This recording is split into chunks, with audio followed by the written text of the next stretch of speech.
Good morning, everyone. I wanted to say that my name is Jean E. Stevens, and I'm the director of the TAOS Environmental Film Festival. I want to, first of all, thank major support of the festival, the following sponsors: the TAOS Ski Valley Foundation, the Treichman Family Foundation, Cuesta Chevron Foundation, who has been doing a super fun remediation up in Cuesta due to the molybdenum mining, plus our fiscal sponsor, the TAOS Arts Council. I would also like to thank Nick Seet for hosting the Zoom conference and Julia Ying for co-hosting the room, plus Dr. Ann Fish, who has given me advice and will be a backup periodically over the weekend. The TAOS Environmental Film Festival 2021 was brought to you by a team of 3 people: Penick, Judith, Rane, and myself. And Judith will be speaking on Sunday morning. She was part of the Great Peace March back in 1986. I would also like to recognize the TAOS Pueblo and its sacred traditions. In doing so, I would like to share with you a quote from Quirino Romero, a former tribal leader. "Blue Lake for our life is giving. Blue Lake is where the spirit of Indian God is still living today. We go over there to pray, and we go over there to worship. The stars and the moon and the sun and the sky and the clouds and the air and whatever nature has provided for us. We do believe in this." And the Blue Lake was given back in the early 70s to the TAOS Pueblo by then President Richard Nixon. And it's the sacred Blue Lake at TAOS Mountain. Finally, I want to give a big thank you. It goes to all of the extraordinary environmental and peacemaker panelists for the 2021 TAOS Environmental Film Festival Conference, plus all the filmmakers whose films are shining a light on the earth, wind, fire, water, and spirit conference discussions that we're having. Thank you, everyone. I'm going to start the conference today.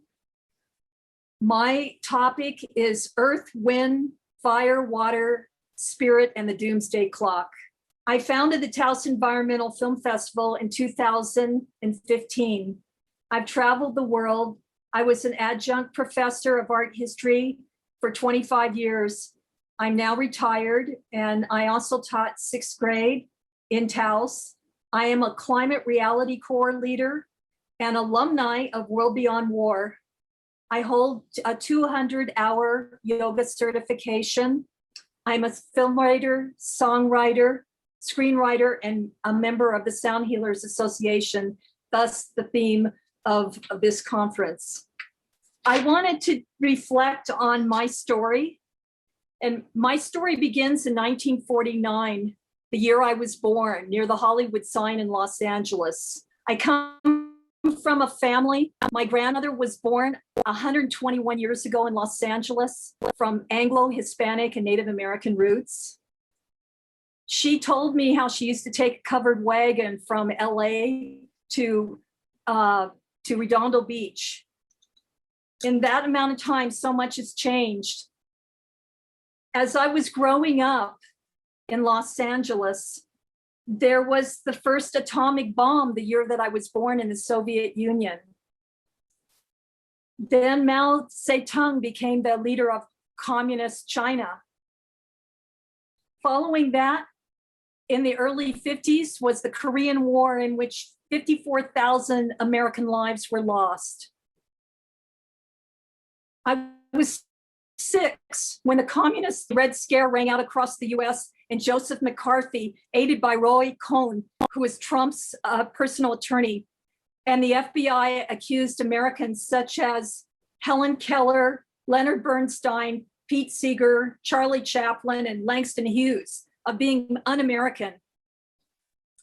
In 1956, when I was 8 years old, then premier of the Soviet Union, Khrushchev, he pounded his shoe on the table and said, "I will bury you." After this, it was followed by the 1962 Cuban Missile Crisis. And we almost had an Armageddon with a submarine that had a false alarm. So I feel that I am a person who has PTSD from growing up in the United States and all of the things that were coming down in my childhood. I loved watching the Mickey Mouse Club and the Wizard of Oz. And it was just such a tremendous time to be living in so many ways, but it was also very difficult. When I was 12 and 13 years old in Los Angeles, I couldn't breathe oftentimes very well in the play yard because the freeways had been built and the air quality was so bad. So then it went on into the 60s, and we left as a result of racial tensions and the Watts riots in 1965. And then I became part of the surf culture in Huntington Beach. I traveled the world in the early 70s. I lived on Kauai and then traveled by car to Costa Rica to find peace. My boyfriend had been called up to the Tet Offensive and had served as a National Guardsman in the Watts riots. Through the 70s, I continued to go to school and learn filmmaking or photography, and then onward to Kauai, where I lived on a farm and grew my own food with my boyfriend. And then we traveled the world in 1983. We went from the Philippines to China when everyone was on bikes and no one was really driving cars, to Japan to see the Hiroshima Peace Museum, and then to throughout across the Trans-Siberian train to meet the people of the Soviet Union. So in 1983, one of the films that are being screened at this festival is The Man Who Saved the World. I was there 4 months before the world almost ended due to a 1 in a billion chance of some kind of solar activity that was a false read. So that is my passion right now. I have taught art history for 25 years in the past, and I've traveled and seen many of the museums and great cultural treasures of our planet.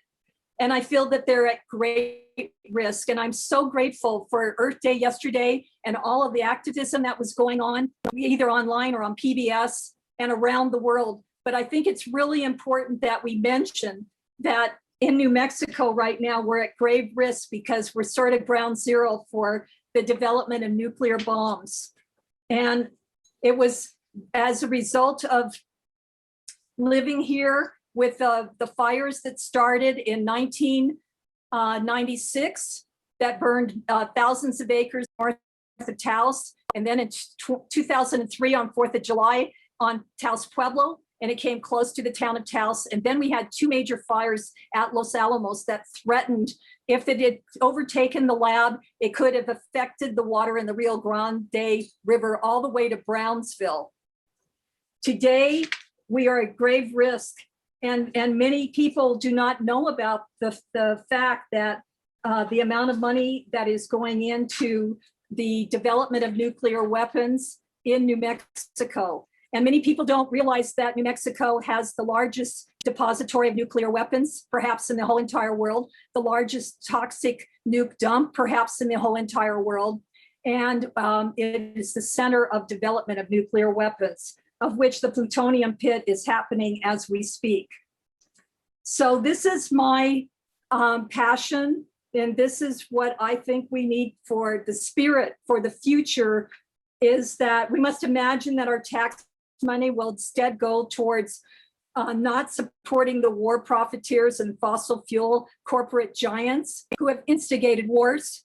Your tax money will instead go towards a global Medicare for all, a free global education for all, and passive solar housing for all, a guaranteed income for everyone, plus a viable economy based on jobs of solar energy, wind energy, hydro energy, sustainable farming, population reduction, global tree farms, education system based on sustainability, peace education.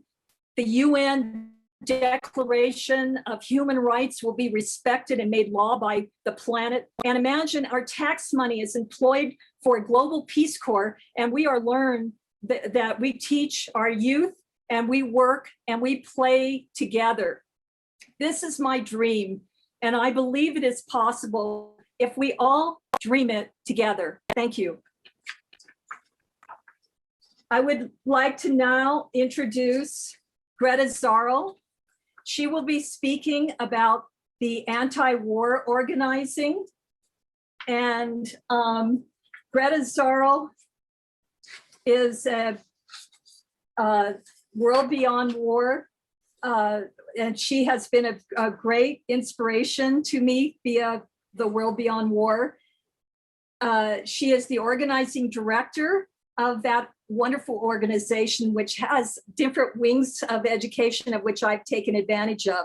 She holds a summa cum laude degree in sociology and anthropology. Prior to her work with World Beyond War, she worked as New York organizer for Food and Water Watch on issues of fracking, pipelines, water privatization, and GMO labeling. And with that, I present Greta. Thank you so much, Jean. Glad to be with you all today. Again, my name is Greta Zarro. I'm the organizing director with World Beyond War. Founded in 2014, World Beyond War is a decentralized global grassroots network of chapters and affiliated organizations advocating for the abolition of the institution of war and its replacement with a culture of peace. Our work follows a two-prong approach of peace education and nonviolent direct action organizing campaigns. Tens of thousands of people from 190 countries worldwide and counting have signed our Declaration of Peace, pledging to work nonviolently for a world beyond war. Our work tackles the myths of war by illustrating that war is not necessary, not beneficial, and not inevitable. And what is unique about our approach is the way in which we illustrate how the war system is truly at the nexus of all of these issues that we're facing as a society and planet. War and ongoing preparations for war tie up trillions of dollars that could be reallocated to social and ecological initiatives such as healthcare, education, clean water, the just transition to renewable energy, and so much more. One of our campaigns is our billboard campaign that shows that only 3% of US military spending could end starvation on Earth, which is just a mind-boggling number to get your head around. With the US government spending a combined $1 trillion annually on war and preparations for war, including the stationing of troops at over 800 bases worldwide, there is little left of the public purse to spend on domestic necessities. At the same time, the American Society of Civil Engineers ranks US infrastructure a D+. The US ranks 4th in the world for wealth inequality, according to the OECD. Communities across the nation lack access to clean drinking water, which is a UN human right that the US fails to recognize. And 40 million Americans live in poverty. And as we know, the COVID pandemic has only heightened all of these realities, and these numbers are probably greater than before. So if we want to make progress on any of these issues that we as activists are advocating for, the elephant in the room is really the war system, a system which is perpetuated at this massive scale because of the very fact that it is profitable for corporations and governments. At the same time, though, we've seen that dollar for dollar, studies show that we can produce more jobs and even better paying jobs in any other industry besides the war industry. And while our society remains based on a war economy, government military spending actually increases economic inequality because it's diverting public funds into privatized industries, concentrating wealth even further. And then there's also the issue, because it's Earth Week, we have to highlight the fact that militarism is a leading contributor to climate chaos. And the US military is the #1 largest institutional consumer of oil on the planet. The US military is also the 3rd largest polluter of US waterways. And we also know that military installations, like military bases, form a high proportion of the sites that the EPA designates as Superfund sites that are hazardous waste sites. And despite these well-documented harms that militarism causes to the environment, the Pentagon and related agencies are often exempted from various environmental regulations that other industries have to follow. Jean asked us to share a little bit about our personal experience too. And as someone who was a former environmental community organizer, I was not seeing these interconnections being made between the military-industrial complex and these environmental issues. So I think that there can be a tendency to stay within our issue silos, whether our passion is opposing fracking or advocating for healthcare or opposing war. But by staying in these silos, we impede progress as a unified mass movement. And what we're really talking about when we advocate for any of these issues is a restructuring of society, right? A paradigmatic shift away from corporate capitalism and empire building. A reorientation of government spending and priorities, which are currently focused on maintaining global economic and political hegemony at the expense of the safety, human rights, and civil liberties of people at home and abroad, and to the detriment of our environment. And war is not an issue to be opposed on a case-by-case basis. Martin Luther King's framework of the three evils, poverty, racism, and militarism, really illustrates my point about how war is this nexus of all of these issues, and it's really the foundation upon which US policies are currently built.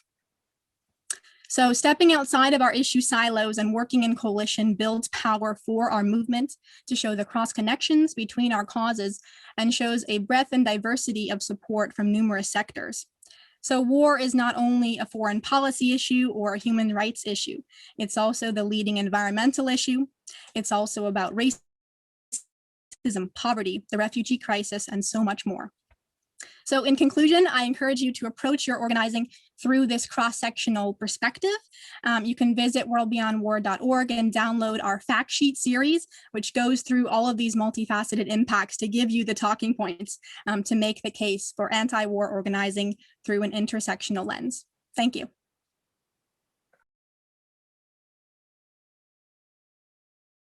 Thank you, Greta. I have to remember to turn off and turn on my mic. So I would like to, that was a wonderful discussion, and we will carry on with John Reuwer, and he will be discussing nuclear weapons, the current threat, and what we can do about it. Dr. Reuwer has been learning and teaching about the medical effects of nuclear weapons since 1980.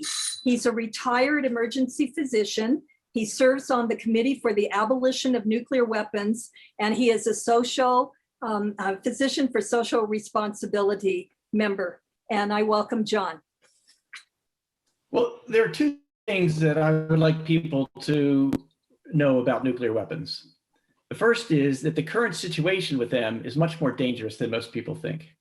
And the second is that we have more power to reduce that risk than most people think. They're dangerous now because there's still over 13,000 of them held by 9 different governments around the world. And every one of them is a chance for an accident. There have been 32 acknowledged lost, stolen, or accidentally detonated nuclear weapons known as broken arrows recognized by the Pentagon. I can't think of how many other countries have had such things not recognized. And there have been at least 7 near Armageddons, like the one Jean mentioned and shown so beautifully in the movie about Stanislav Petrov. There have been 7 documented times when the US or Russia, who have 95% of the nuclear weapons, nearly launched a world-ending counterattack in response to a false warning. Now, if any one of these bombs go off, say in a terrorist attack, just imagine the total loss of freedom, the panic and fear of preventing the next one as people threaten them. That martial law will be declared almost everywhere in the world, and most freedoms will be lost.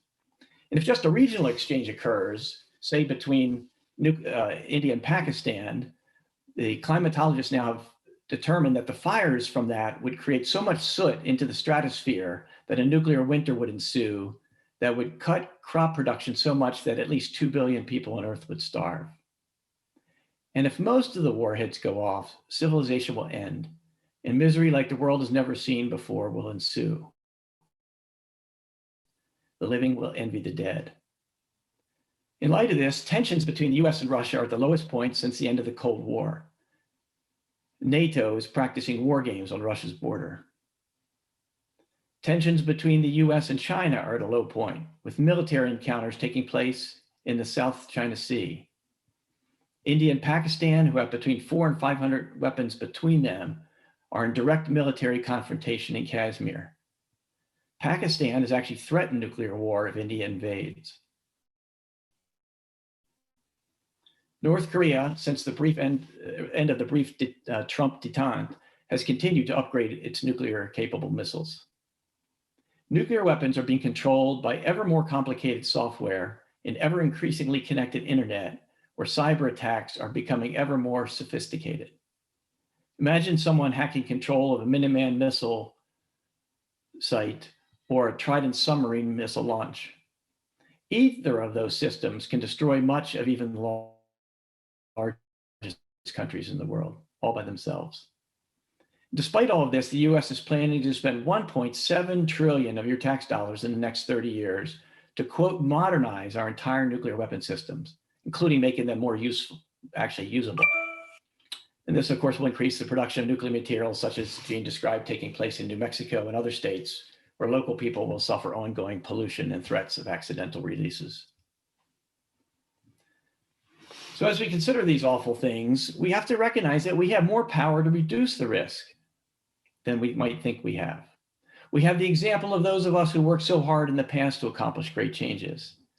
Physicians for Social Responsibility and other scientists learned in the early 1960s that there was in the teeth and bones of children all over the world, and pushed for and achieved the 1963 partial test ban treaty that ended those mushroom clouds. In 1970, the Non-Proliferation Treaty was signed by most nuclear parties, promising in its Article 6 to work toward elimination of nuclear weapons. So the nations have already promised to do this. In 1980, I got involved with PSR when Reagan came to the presidency with a plan to wage and win war against the Soviet Union. Quantifying things on a cumulative basis. So not looking at individual planning areas or projects and just those emissions, but aggregating those together to understand the sort of cumulative picture of our federal government in terms of its management of those resources. And so our success over the last 5 to 10 years has really set the stage, I think, for a shift in administration priorities between the Trump administration and what the Biden administration has done early on. And so that includes a pause in oil and gas leasing. And I'm right now representing over 20 organizations to defend that pause against challenges from states like Wyoming, as well as separate challenges from oil and gas industry groups to challenge that pause.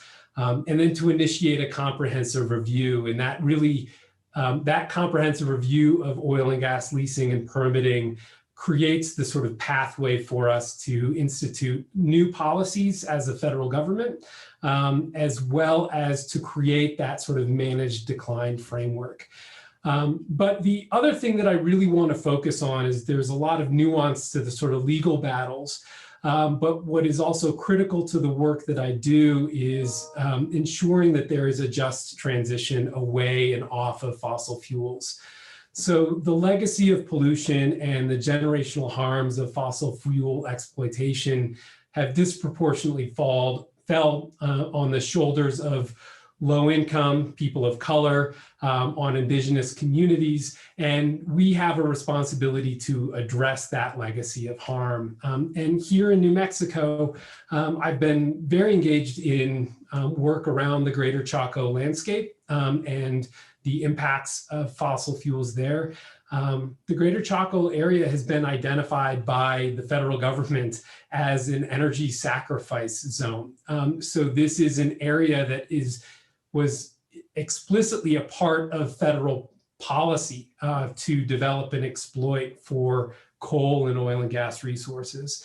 As a result, there are 2 mine-to-mouth coal-fired power plants that are only 12 miles apart, with the San Juan River running between them, one of which is located on the Navajo Nation. And at one time, this was the largest sort of point source pollution in the entire country. This on top of a legacy of over 40,000 historic oil and gas wells that have been drilled. And the concentration of that oil and gas development right now is taking place around Chaco Park itself and in the backyards, literally, of Dene communities who live in the area. And so the framework for a just transition is, one, to create a framework of accountability, to hold the fossil fuel industry accountable for the pollution and the harm that they have caused. And then what becomes the pathway to address the sort of future in these communities, which I think can lead to sort of multifaceted benefits, which would include, the closure of the coal-fired power plants and the cleanup of the mines and the power plant sites themselves, the plugging of and abandonment of the legacy of oil and gas wells. And all of this have sort of benefits for both the jobs and economic growth. There's also very significant climate mitigation benefits from dealing with this and dealing with emissions that are coming from these sort of legacy pollution oil and gas wells across the landscapes, and then building climate resiliency. But I will end simply is that there is not going to be climate justice without justice for impacted communities and racial justice. And it is the intersection and the nexus of all of these issues that create sort of the pathway to a different future. So I will leave it at that. Thank you so much. Thank you so much, Kyle. That's, again, a lot of information, and hopefully we're going to see some major changes happening soon with many of the issues that you addressed. Our next panelist is Tony Robinson, and Tony will be speaking about the need for simultaneous personal and social change through a path of active nonviolence. Tony is a production, script, narration, and interviewer, and he was doing those jobs with the official selection of the TAOS Environmental Film Festival, the film The Beginning of the End of Nuclear Weapons. Tony is a lifelong humanist, a member of the organization World Without Wars and Violence, coordination committee member of the Abolition 2000 Global Network to Eliminate Nuclear Weapons, and co-director of Presenza International Press Agency. Thank you. I welcome you, Tony. Thank you. Thank you so much. And thank you to the organizers of this event for inviting me today to speak on this panel. And the theme I've chosen, as was said, is the need for simultaneous personal and social change through a path of active nonviolence, slightly different from some of the other topics we've already heard. When I was asked to speak, I was immediately attracted by the word spirit in the title of this event, and this has inspired my intervention today. First, let me say something about the context for my words.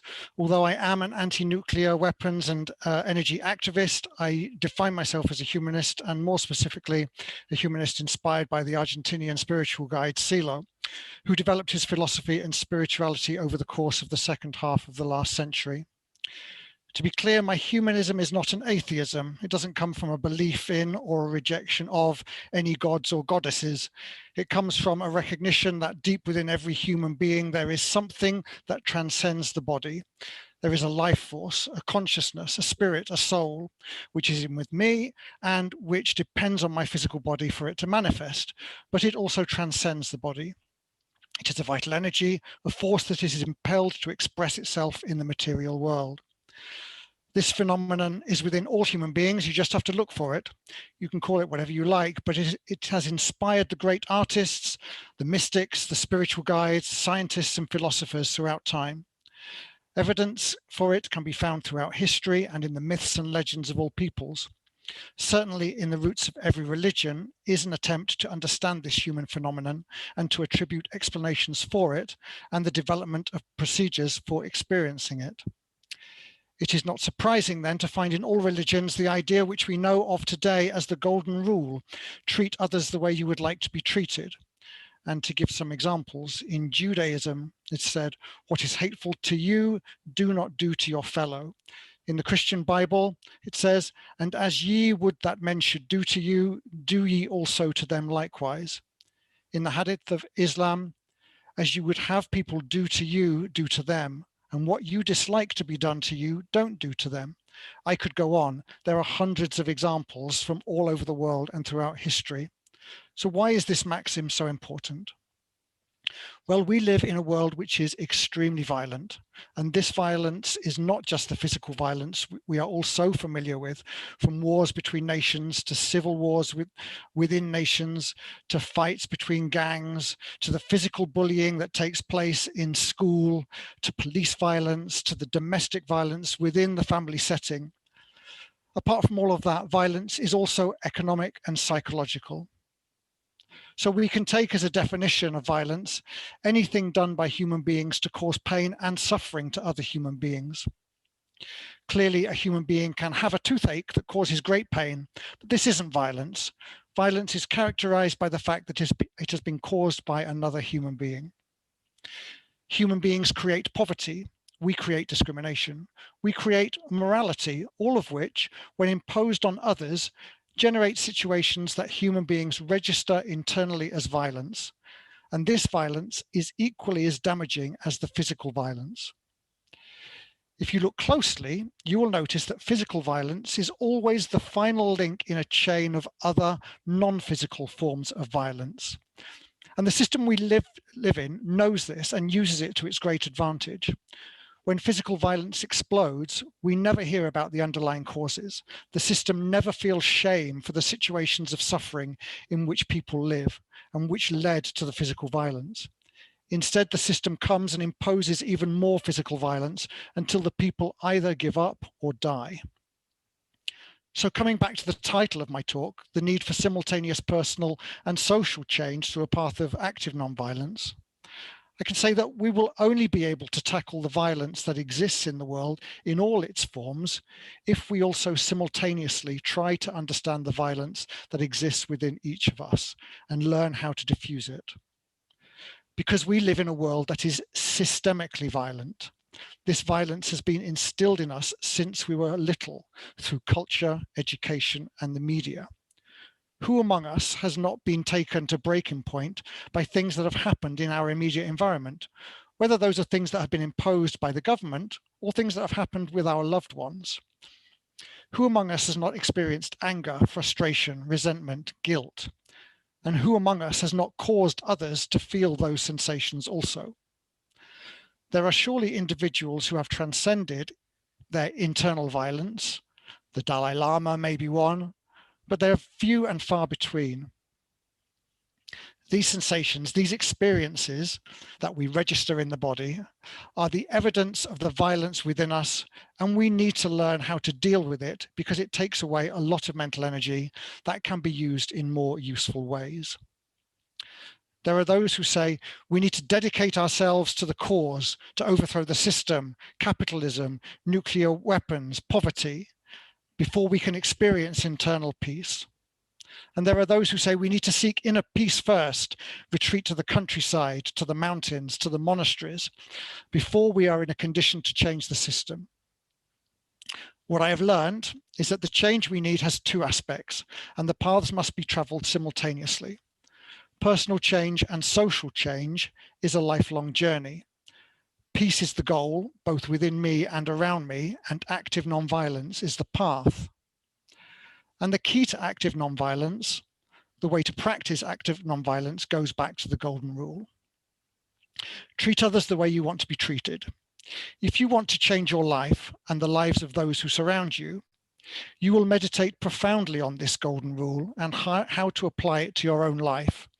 And then you will discover that your influence can extend not only to those closest to you, but in coordinated action with others, your influence can reach the entire world. What can be more spiritual than creating the conditions for your own spirit and the spirits of others to grow? Thank you for your time. And I see I did it within 6 minutes. Thank you so much. And I love the philosophy of treating others as you would have them treat you.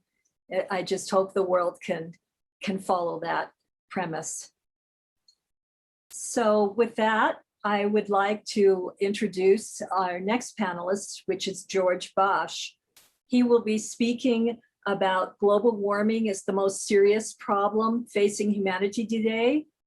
And the news feeds are reinforcing that daily, and the success of the Himalayan Stove Project and champions of the planet. And George is receiving the Environmental Activism in Film Award.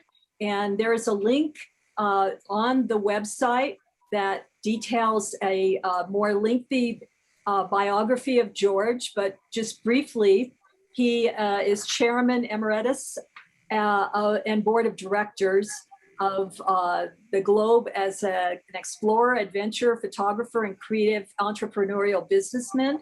He was born in Vienna and immigrated to the United States as a small child ahead of Hitler's hordes. He holds both US and EU citizenship. What is quite impressive with George is he developed the Himalayan Stove Project, which has transformed the lives of 6,000 families in Nepal. And after the earthquake, he has impacted the lives of 50,000 people in Nepal. His stoves have been transformative to the people because they don't have to live in a smoke-filled environment now. And I believe those stoves are only about $150 a piece. So with that, I will introduce Mr. Explorers Club and recipient of the Activism in Film Award, George Basch. Welcome. Thank you, Jean, and it's a pleasure to be here. I feel a little inadequate after these very powerful speeches that have preceded me and the strong sense of activism. I share that, but I haven't exercised it in the same way that all of these other people have. When I graduated from college, I took a trip to Europe. I bought a scooter and I drove around most of not Central Europe, but Southern Europe, for 10,000 kilometers. And that was kind of a break after 4 years at MIT. I ended up at one point in the cemetery in Zermatt, where the Matterhorn is located, and stumbled across a gravestone of a young man who had died climbing the Matterhorn, and his parents had said, had put an inscription on the tombstone that said, "Youth must be served." And my 22-year-old brain said, well, what do I want my tombstone to say? And I got an answer from the universe or someplace that said, he makes a difference. He made a difference. And I've lived a large part of my life that way. I've lived a fairly conventional life from a business standpoint, with a few speed bumps along the way, but I've always been involved in some sort of humanitarian effort, whether it's serving on the board of directors of a hospital or a school that my kids attended. But it was a part of my persona and what I was attempting to leave as a legacy. I had a tragedy in my life. My 28-year-old son committed suicide, and I set up a foundation to memorialize him. And after a number of years of poking around, I still hadn't found anything. And in my travels, I ended up taking 2 trips to Nepal and seeing how miserable the lives were of the people in their homes, because they were burning crop waste and yak dung and excessive amounts of wood in fireplaces, open pit fireplaces in their homes. And it was just a noxious and very unhealthy environment. It didn't occur to me at the time that I could do something about it. And then in a sheer coincidence, and my life's been filled with those, I ran into a guy while I was trekking in Nepal, and I still can't remember how the conversation came about, but he told me about this very fuel efficient stove. And a light bulb went off. I said, well, if it's a fuel efficient stove and less polluting, we can help the people in Nepal. And that was 12 years ago. It was in October of 2009. And I tracked down the stove and checked it out, and it was a reputable company with really good manufacturing capability. And so we started the project in 2010. And as Jean outlined, over the course of the next decade, we delivered over 6,500 stoves to families throughout Nepal. And we had a couple of versions of the stove that could do mass feeding.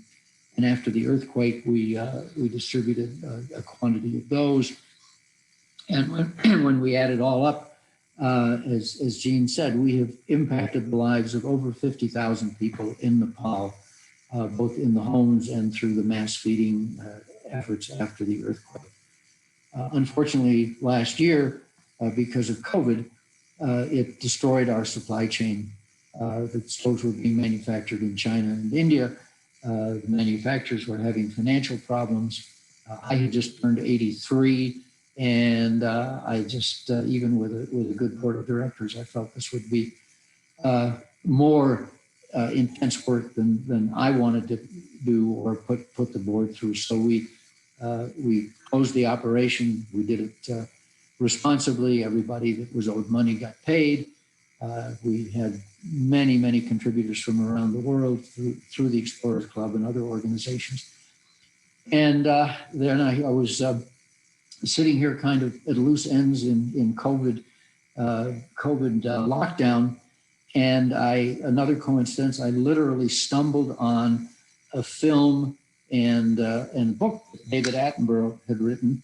I hope some of you have seen it or heard of it. It's called A Life on Our Planet, My Witness Statement and a Vision for the Future. I'm sure most of you know that David Attenborough has chronicled the world in film and other presentations for a long time. He's only 10 years older than I am, and we started our global travels around the same time in the 60s.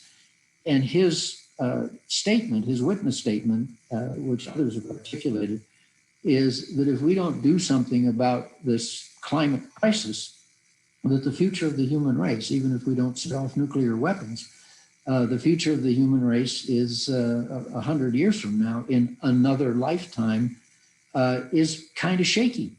And when he and I started traveling, 65% of the surface of the globe was open space. In the intervening 90 some years, it has now been reduced to 35%. And that's a trend that is continuing because of the population explosion. That motivated me to start the organization that Jean mentioned, Champions of the Planet. We have an active Facebook group and we have a website that will be going live at the beginning of May. And in looking at how to work and deal with this climate crisis, my conclusion was there's a lot of really wonderful and important work being done at high levels, and a lot of it was articulated yesterday on Earth Day. But I didn't see a lot of concerted action to stimulate individuals and families to become more environmentally conscious. One of the largest factors in the climate issue, other than the petroleum industry, is the amount of land that's being used to grow food, to raise cattle, to provide meat for people. Now, if everybody, that doesn't mean, to fix that doesn't mean that everybody needs to become a vegetarian overnight, but if they pay more attention to what their protein content is, instead of eating 5 hamburgers a week, eat 3. And incremental changes like that will end up making a difference. And nobody is speaking to that issue. And that's our objective in Champions of the Planet. So I urge you after May 1st to get on the web, Google it, championsoftheplanet.org, and see what we're doing and join in and make a difference in your individual and family lives.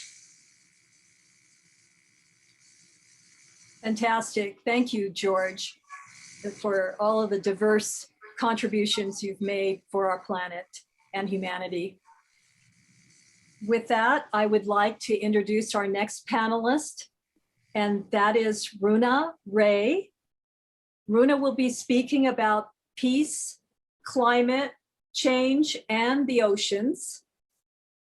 Runa is an Indian-born fashion environmentalist and a documentary designer.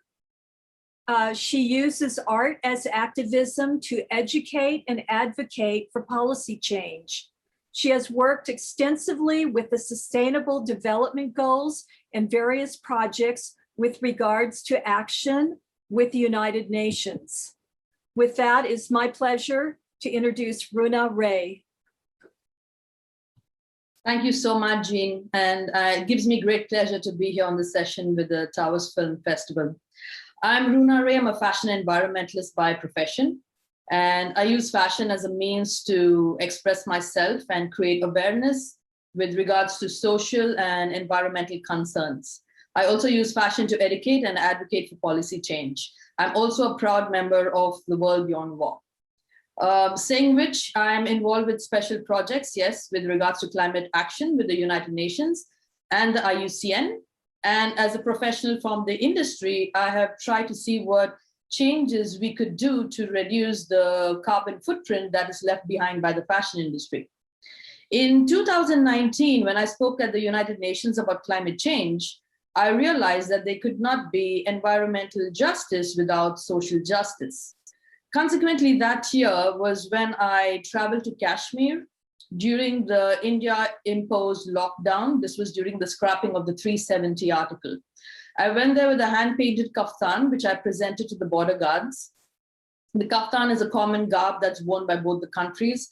And on one side, it had the Indian national flower, which was the lotus, and the other side, it had the Pakistani national flower, which was the jasmine. And I presented this to the border guards. It was rather heart-wrenching that we could even speak to the fellow Pakistanis across the border. But in some cases, it was just like a barbed wire that was separating the two great nations. What really caught my eye was that there was a banyan tree that grew at the border, which was shared by both the countries. It was probably as old as time. It had a massive trunk. It was huge. And it had boughs hanging from its branches, creating new trunks. The tree, if you know about the banyan tree, it's pretty revered by both the countries because it's worshipped in different Sufi shrines. And a lot of ascetics in India believe that it's an abode for spirits. It's also known to have a lot of magical properties where it can bestow a couple with a child, cure leprosy, and even remove bad omens. But the tree isn't the only shared natural resource between the countries. We know water is another great natural resource with the Indus that's flowing between the two countries. And the second thing is air. Now we have this system of stubble burning that happens in Punjab, and both the countries struggle with the air quality. And this happens during the pre-monsoon, which is around April to May. And I personally experienced this during my travels. So the air is really thick with smog. You have a headache the whole day and definite respiratory problems. We know peace between India and Pakistan has always been embroiled in bitter feuds and of course politics. But what was rather elevating was that we had a lot of scientists during the pandemic who worked with each other across borders and came up with solutions to help one another. We also know that science, art, and sports have always brought countries together. And in my opinion, if peace needs to be cultivated between both countries, or any country for that matter, that shares its borders and has dispute with its neighbors, we need to work on aspects like building economy, trading with your neighbor, which goes far back in time, and it's proven to be the best way to kind of go ahead for peace. And of course, right now solving climate challenges that loom large, not just for the countries, but also for the planet in general. In this way, we can probably avoid the major thorns and help creating growth for peace and development, which is extremely important. As I also mentioned earlier, there cannot be environmental justice without social justice. So I do feel it is time for climate activists and people in the realm of peace to join together and make sure that we could create a lot more awareness to the issues that are relevant to our existence. The oceans are, of course, a very important link for all the countries in the world with its maritime transport of food and medicine. It can also be one of the greatest vehicles for peace and prosperity. Science-based initiatives continue to work on a range of projects that help improve maritime logistics and, of course, the health of the oceans. The oceans are also equally important when it comes to feeding people and the marine economy. So while all countries take it upon themselves to protect the oceans, several measures are also being made to harness the ocean for clean energy and its wind supply. So to conclude, if countries join to work together for a greater good, understanding that a simple virus treats kings and commoners alike and that we are in this together, we might be able to put aside our differences and concentrate our efforts on the necessary well-being of man and his surroundings. And we could probably be like the banyan with the bows tying the diverse traditions of the two countries together and strong enough to withstand any strong wind or gale that might blow its way. Thank you so much. Thank you so much, Runa.